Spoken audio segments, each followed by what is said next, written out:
वालेकुम, कैसे हैं आप। आज मैं आपके साथ स्पेशल बीफ नली पुलाव की रेसिपी को शेयर कर रही हूं, जो कि बहुत ही लजीज और जायकेदार बनकर पुलाव तैयार होगा। इस पुलाव को बनाने के लिए सबसे पहले मैंने बीफ और नली की यखनी बना ली है।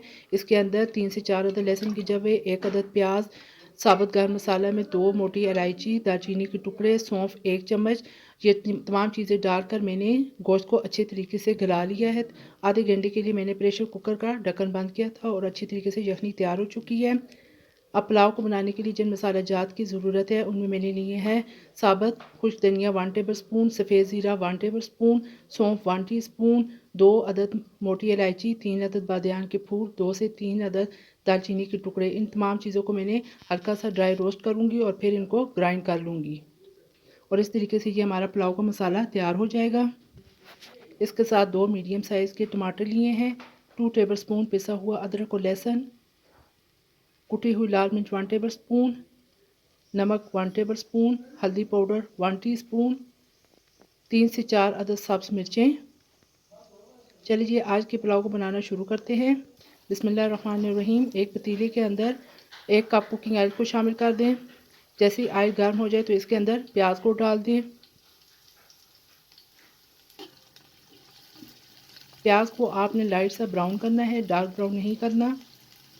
जैसे ही हल्का सा ब्राउन हो जाए तो इसके अंदर बॉईल किया हुआ गोश्त और नली को शामिल कर दें। ये बहुत ही जायकेदार और लजीज पुलाव तैयार होगा। आपने वीडियो को कंटिन्यू देखना है, स्किप नहीं करना। अब साथ में लहसुन, अदरक और टमाटर और सब्ज़ मिर्चों को भी शामिल कर दें।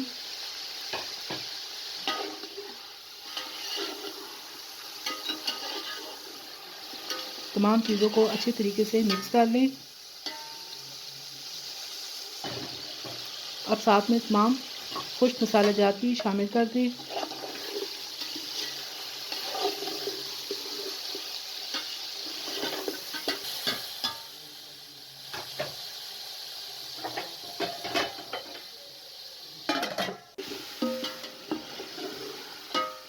तमाम चीज़ों को तकरीबन 5 से 7 मिनट तक अच्छी तरीके से भून लें और गोश्त को भी अच्छी तरीके से इस तरीके से फ्राई कर लें।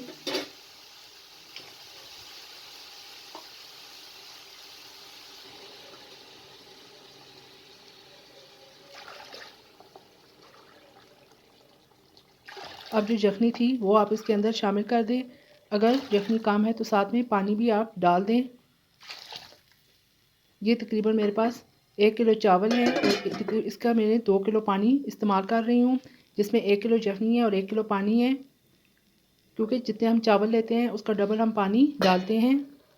ये देखिए जी, पानी में अब उबाल आना शुरू हो चुका है।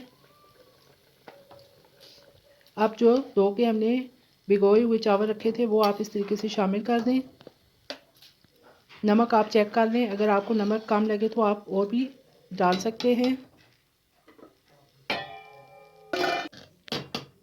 ये देखिए जी, तकरीबन 80% चावल कुक हो चुके हैं और जो 20% बकाया रह गए वो हम दम के दौरान ये गल जाएंगे अच्छी तरीके से।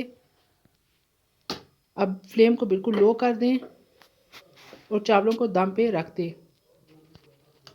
ये देखें जी, तकरीबन 35 मिनट मैंने चावलों को दम पे रखा है और हमारा मज़ेदार बीफ नली पुलाव रेडी हो चुका है। ये देखिए जी, चावल का एक एक दाना अलग और निखरा हुआ है और बहुत ही अच्छी खुशबू आ रही है। अब आप फ्लेम को ऑफ कर दें। मैं आपको डिश आउट करके दिखाती हूँ। ये देखिए जी, मज़ेदार बीफ नली पुलाव तैयार हो चुका है। ये देखने में भी किस कदर खूबसूरत है और आप देख सकते हैं कि चावल का एक एक दाना अलग है और बहुत ही अच्छी खुशबू आ रही है। जो हमने मसाला बनाया था उसकी खुशबू बहुत ही ज़्यादा अच्छी आ रही है। आप इस तरीके से एक दफ़ा ज़रूर बनाइएगा और मुझे कमेंट बॉक्स में बताइएगा कि आपको मेरी ये रेसिपी कैसी लगी है। अगर आपको मेरी रेसिपी पसंद आए तो लाइक कर दीजिएगा और मेरे चैनल को सब्सक्राइब और शेयर भी कर दें। साथ में बेल आइकन को भी क्लिक कर दें ताकि मेरी हर लेटेस्ट वीडियो आप तक पहुंच सके। इजाज़त दीजिए। अल्लाह हाफिज़।